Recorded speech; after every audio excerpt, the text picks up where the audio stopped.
Good morning, students. Today in our science class, we are going to end our chapter with our last topic, which is removing of insoluble impurities from water and the water purification process. After that, we will do the exercise question answers in textbook itself. So let's start. So students, in our last video we have learned about impurities, the impurities which is present in water, and these impurities are of two types. One is insoluble and another is soluble. What is insoluble?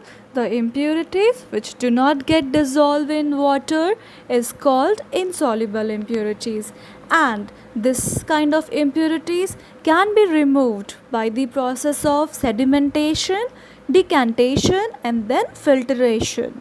Today we will discuss about soluble impurities. What is soluble impurities? The impurities which get dissolved completely in water or get mixed completely in water is called soluble impurities. An example of these kind of impurities are salt.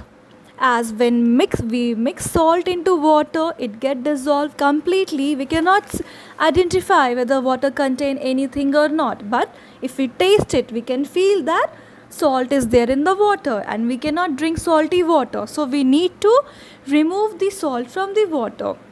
So how we can remove it? What is the process of removing the soluble impurities from it?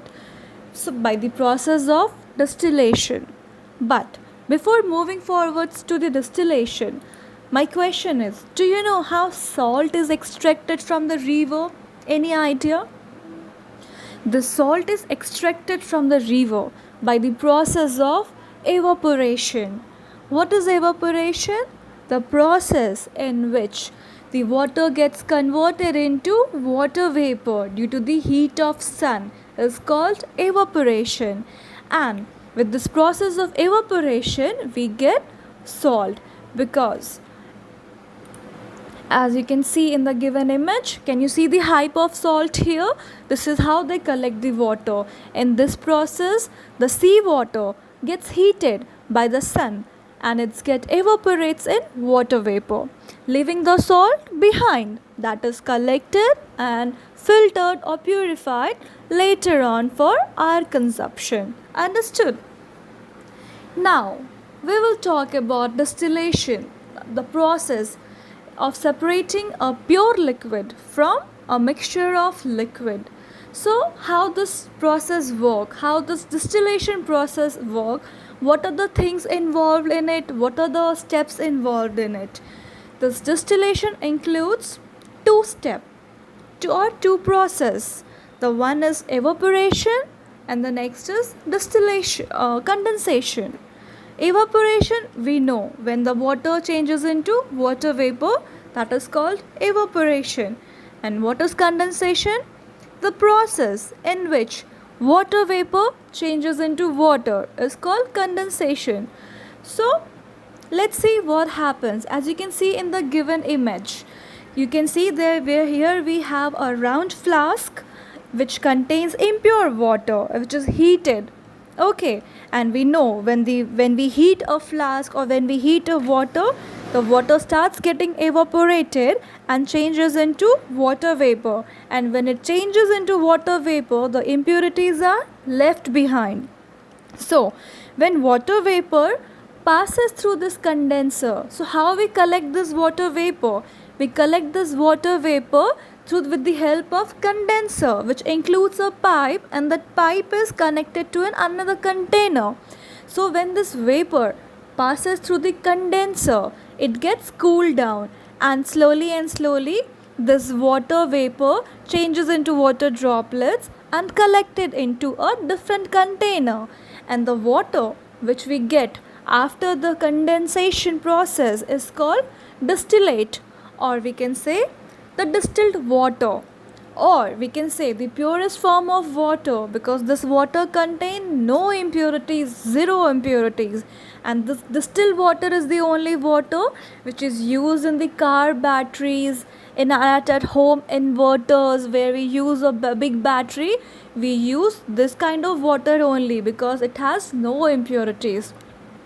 And this distilled water is also used in the laboratory to prepare medicines and so on. Okay, so I hope the process of distillation is clear to you all. Let's see one more image. I hope this will help you.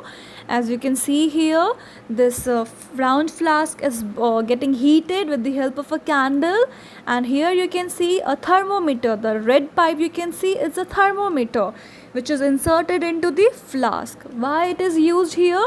To check the temperature, that at what temperature the water is being heated or getting boiled. Okay, so we need to here maintain the temperature to get a proper result. Okay, and you can see this round flask is attached with a pipe which is connected to another container where we are collecting the purest form of water.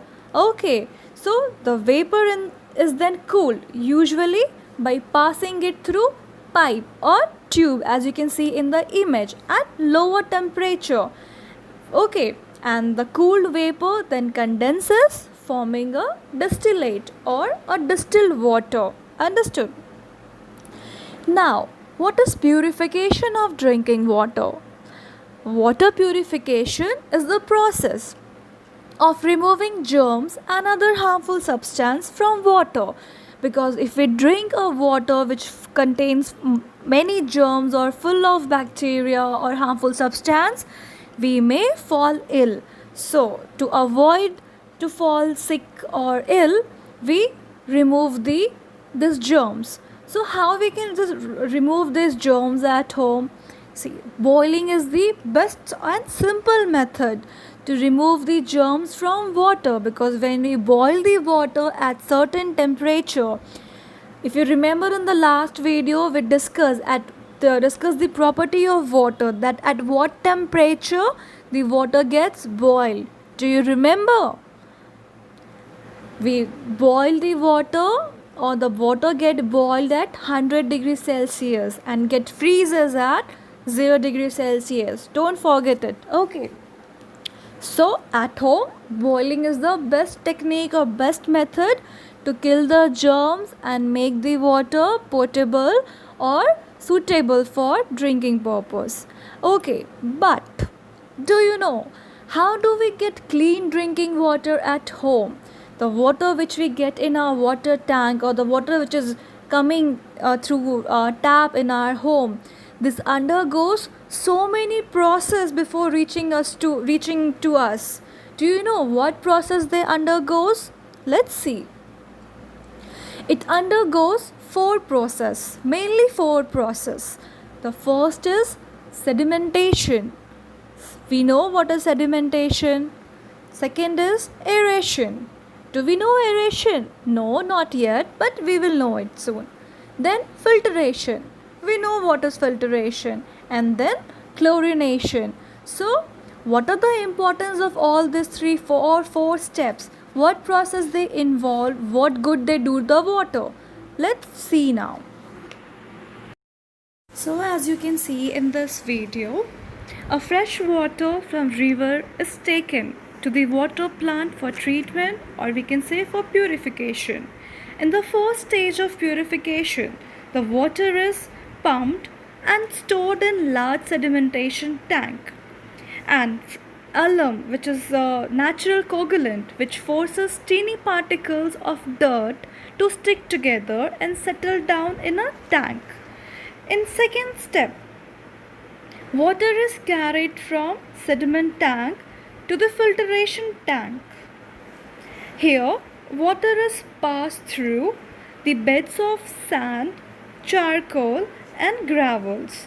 This process removes the remaining suspended or left impurities. Now the third stage of purification includes aeration. Aeration is the air is passed through the filtered water in the reservoir by pump with air diffuser, which reduces the odor causing substance. So we know what is aeration, and this increases the oxygen supply in the water. And then the fourth stage is disinfecting or chlorination. So disinfecting is the first stage, or we can say it can be performed at any stage, and which includes in which the water is added or carried from aeration tank to the disinfectant tank, where disinfectant is added, such as chlorine, which act as the disinfectant and which destroy the disease causing organism in water and purifies the water. So where this water is collected into a tank and then it is transferred to or supplied in towns through underground pipe. So I hope the process of purification of water or journey of water is